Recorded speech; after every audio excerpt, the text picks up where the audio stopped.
ఇవాళ డిఎన్ఏలో డిస్కస్ చేద్దాం. భరత్, అక్రమ నిర్మాణాల పేరుతో ఇలా నోటీసులు ఇవ్వకుండా కూల్చడం ఎంతవరకు కరెక్ట్?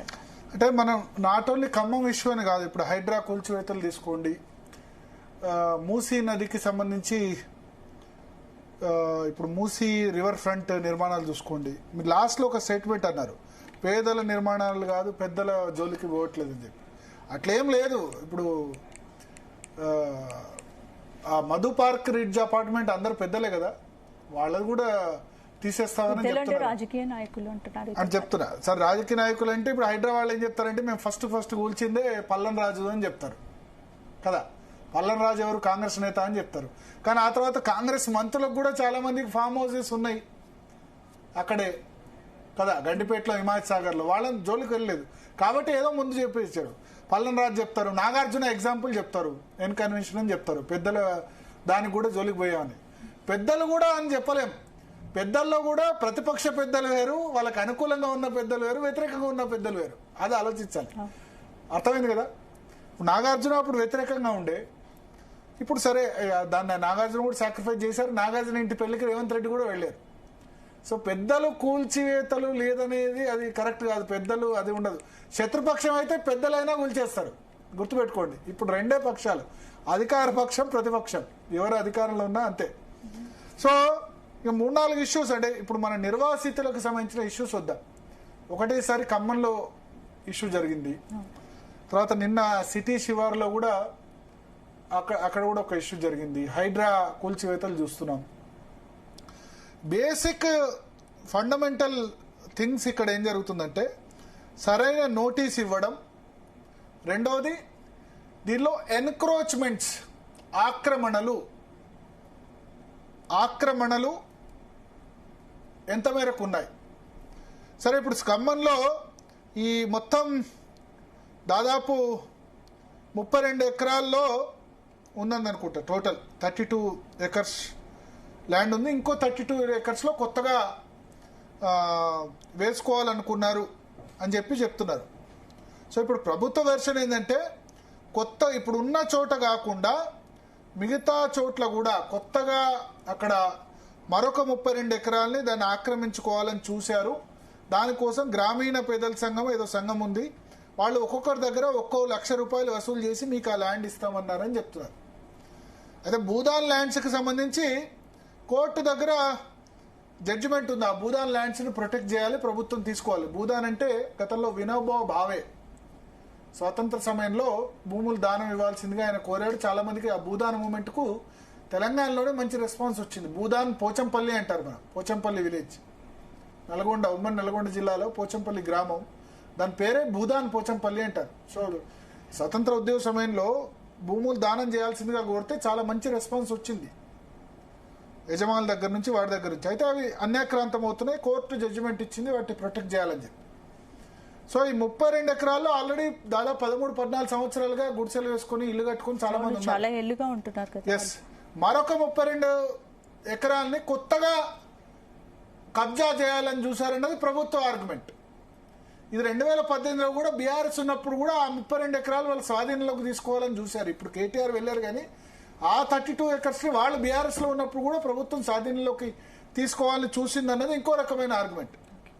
చూడాలి. అయితే ఇక్కడ కొన్ని కోర్టు స్టే ఉన్నా కూడా కూల్చివేతలు చేసిన ఘటనలు చూసాం కదా. మరి అవును, హైడ్రా సంబంధించి ఆ విధంగా ఉంది. కోర్టు స్టే ఉన్నా చేయడం అంటే ఇప్పుడు కొన్ని చెరువులను నిజంగానే కబ్జా చేసిన సందర్భం ఉంది. పేదలు ఉన్నారు, పెద్దలు ఉన్నారు, చెరువులు కబ్జా చేసిన సందర్భంగా ఉన్నారు. ఒకటి మాత్రం అది 10-15 సంవత్సరాల కంటే ఎక్కువ అక్కడ వాళ్ళు ఉంటే గనక ఇక వాళ్ళకి నేనేం చెప్తానంటే 2 డబుల్ బెడ్రూమ్ ఇల్లు ఇవ్వండి. అల్టిమేట్ కావాల్సింది ఇల్లే కదా. పునరావాసం కల్పించి ఒకవేళ ప్రభుత్వ ల్యాండ్స్ కనుక కబ్జా చేస్తే 10-15 సంవత్సరాలుగా ఉంటారు కాబట్టి డబుల్ బెడ్రూమ్స్ మిగతా ఇచ్చి, ఎందుకంటే అది ఇచ్చినా సరే వాళ్ళ అసంతృప్తి పోదు. ఎందుకంటే వాళ్ళు అంతకాలంగా ఆ ఇంట్లో ఉంటారు కదా. మన కిరాయిల్లు ఉంటేనే, కిరాయి ఇంట్లోంచి వేరే ఇంటికి పోతేనే మనకు ఒక భావోద్వేగం. 1 సంవత్సరం 2 సంవత్సరాలు ఉన్న అబ్బాయి ఇంట్లో ఉన్నానని చెప్పి. పాత ఇల్లు డిస్మాంటిల్ చేసి కొత్త ఇంట్లో కడితేనే మనం ఒక ఫోటో దిగుతాం, అరే పాత ఇల్లు ఇది ఉందని చెప్పి. సో అన్ని సంవత్సరాలుగా నివాసం ఉంటున్న వాళ్ళ పరిస్థితి ఏంది? గజ్వేల్లో ఇప్పుడు మొన్న హరీష్ రావు ప్రచారానికి పోతే అక్కడ R&R కాలనీలో ప్రజలు ఇప్పటికి కూడా వాళ్ళు ఎప్పుడు ఆపోజ్ చేస్తారు మల్లన్న సాగర్ కోసం ల్యాండ్స్ ఇచ్చిన వాళ్ళు. సో ఆ సెంటిమెంట్ ఉంటుంది. అయితే ఒకటి ఇక్కడ చూడాల్సింది ఏంటంటే దెర్ షుడ్ బి బ్యాలెన్స్. వాళ్ళకి అన్ని సంవత్సరాలుగా ఉంటున్నందుకు కట్టుబట్టలతో కాకుండా వాళ్ళకి డబుల్ బెడ్రూమ్లో ప్రభుత్వం ఇంతకుముందు ప్రభుత్వం కట్టినవి ఉన్నాయి కదా, వాళ్ళకి ఒక నివాసం చూర్పిచ్చి చేస్తే బాగుంటుంది. రెండవది ఇక్కడ మధు పార్క్ రిడ్జ్ అపార్ట్మెంట్ అంటారు. Madhu park ridge apartment Musi నది డెవలప్మెంట్లో భాగంగా అంటారు. అసలు బఫర్ జోన్లో ఉన్నప్పుడు పర్మిషన్ ఎట్లా ఇచ్చారు? ప్రజలు కొనుక్కున్న వాళ్ళు పాపం లీగల్గా కొనుక్కున్నారు కదా, మధు పార్క్ రిడ్జ్లో అన్ని అనుమతులు ఉన్నాయని చెప్పి కొనుక్కున్నారు. ఇప్పుడు వాళ్ళ కంపెన్సేషన్ పరిహారం ఇస్తాం అంటారు, కానీ మార్కెట్ రేట్ ప్రకారం మార్కెట్ రేట్ కంటే టూ టైమ్స్ ఎక్కువ. అయినా సరే అది కూడా సరిపోదు, ఎందుకంటే ఇప్పటికి మార్కెట్ వాల్యూస్ చాలా తక్కువ ఉన్నాయి. ప్రభుత్వం ఉన్న మార్కెట్ వాల్యూ కంటే దాదాపు 4 times 5 times ఎక్కువ ఉంది. సో అందుకని మధు పార్క్ రిడ్జ్ విషయంలో కూడా ఇష్యూ అవుతుంది. సో 5,000 కోట్లతో ప్రభుత్వం 5,000 కోట్లతో గాంధీ విగ్రహం కాదు, 5,000 కోట్లతో మొత్తం మూసీ రివర్ డెవలప్మెంట్ వర్క్స్ చేపట్టాలని దాని మీద కూడా ఇష్యూ వస్తున్నాయి. హైడ్రా డెమాలిషన్ చేస్తే ఇష్యూస్ వస్తున్నాయి. హైడ్రా చేసిన దానిలో అన్ని చెడ్డపనులు అని చెప్పలేం. కొన్ని పార్కులు కాపాడింది, బతుకమ్మ కుంట బాగా చేసింది కదా హైడ్రా, బతుకమ్మ కుంట పునరుద్ధరించింది కదా, అంబర్పేటలో చాలా మంది కబ్జా చేస్తే కనుక. కొన్ని మంచి పనులు అయినాయి, కొన్ని చెడ్డ పనులు కూడా అయినాయి. హైడ్రా వల్ల రియల్ ఎస్టేట్ డెఫినెట్ గా దెబ్బతింది, అది నో డౌట్. కానీ మంచి పనులు కూడా హైడ్రా చేసింది, కొన్ని పార్కుల స్థలాలు మిగతా వాటిలో కబ్జాలు. అయితే దీనిలో ఆరోపణలు ఏంటంటే తమకు పడిన వాళ్ళు ఒకటి, పడని వాళ్ళు ఒకటి, తమకు గిట్టిన వాళ్ళది ఒకటి, గిట్టని వాళ్ళు ఒకటి.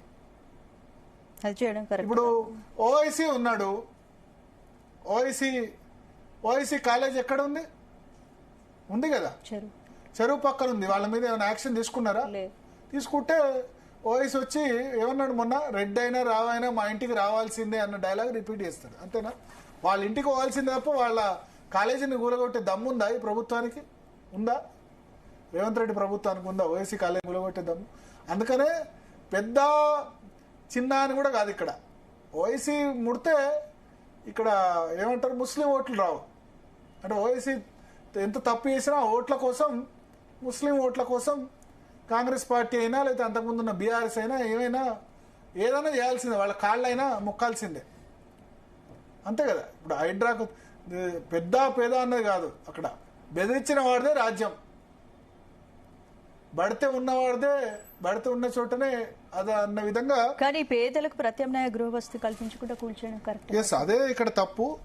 అయితే అక్కడ వాళ్ళు చెప్తుంది ఏంటంటే 32 acres కాకుండా ఇంకో మరో 32 ఎకరాలు అక్కడ కొత్తగా ఎగ్జిస్టింగ్ గా ఉన్న చోట కాకుండా కొత్తగా దాన్ని తీసుకోవాలని చూశారు. దీనిలో గ్రామీణ పేదల సంఘము ఇంకేదో వాళ్ళ నుండి ప్రతి వాళ్ళ దగ్గర ఒక్కో ₹1,00,000 వసూలు చేశారు, మేమే పంచుతామని చెప్పారు.